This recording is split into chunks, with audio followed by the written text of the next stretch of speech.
He's a great guy, and if John called me today and said, Joe, like when they went after John McCain, when Bush went after him in South Carolina with the scurrilous comments they made about his character, I called John and I said, John, where do you want me?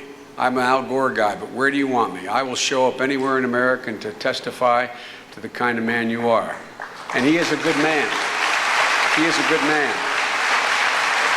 But when John came to the Congress, even then, when we traveled together, we argued like heck.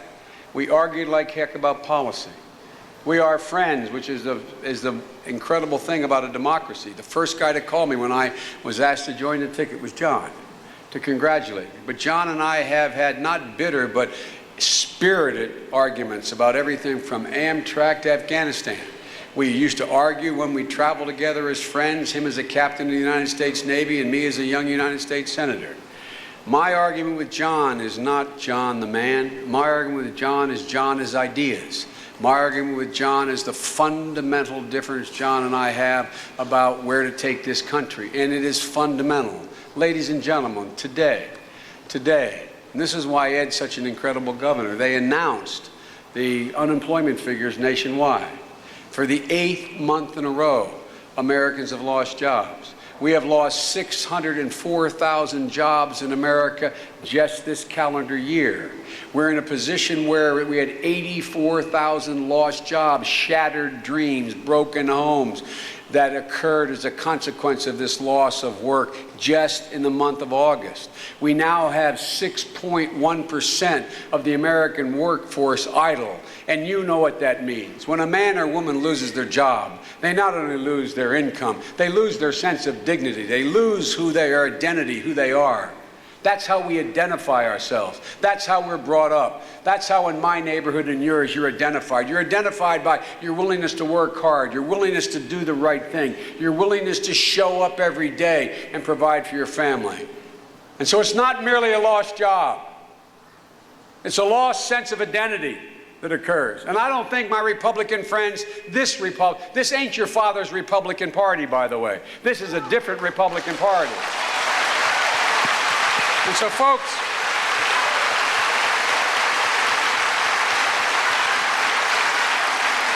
when I listened to the parts of the Republican convention I could hear, because I was traveling. A lot of time I was in the air. I went from, all the way from Battle Creek, Michigan, back to Pittsburgh to Scranton, down to the west coast of Florida, east coast of Florida, then on the west coast, then back up into North Carolina and into Virginia, and then into D.C. So I've been on the road. No complaints. I've been on the road and haven't been able to see all that I wanted to see. But I tell you, it's not so much what I heard in the Republican convention when you heard John speak last night, or not so much what I heard when I heard part of what the governor had to say, the vice presidential candidate. It's what I didn't hear. The silence of the Republican Party was deafening. It was deafening on jobs, on health care, on environment, on all the things that matter to the people in the neighborhoods I grew up in. Deafening. Ladies and gentlemen,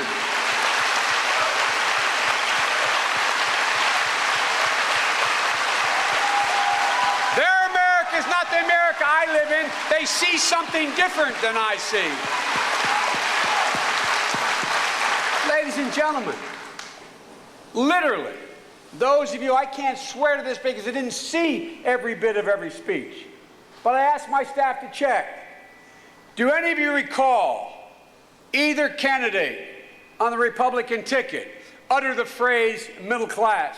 No. Did any of you hear them utter the phrase health care and how we're going to help? No. Did you hear them talk about aid to get kids to college? Did you hear them talk about aid to education? Did you hear them putting more cops on the street to make us safer? I didn't hear a thing about any of the things that matter to the lives of the people in my hometown of Scranton, the neighborhood of Delaware called Claymont, where I was brought up and went to grade school and high school, the area of Wilmington that I live in.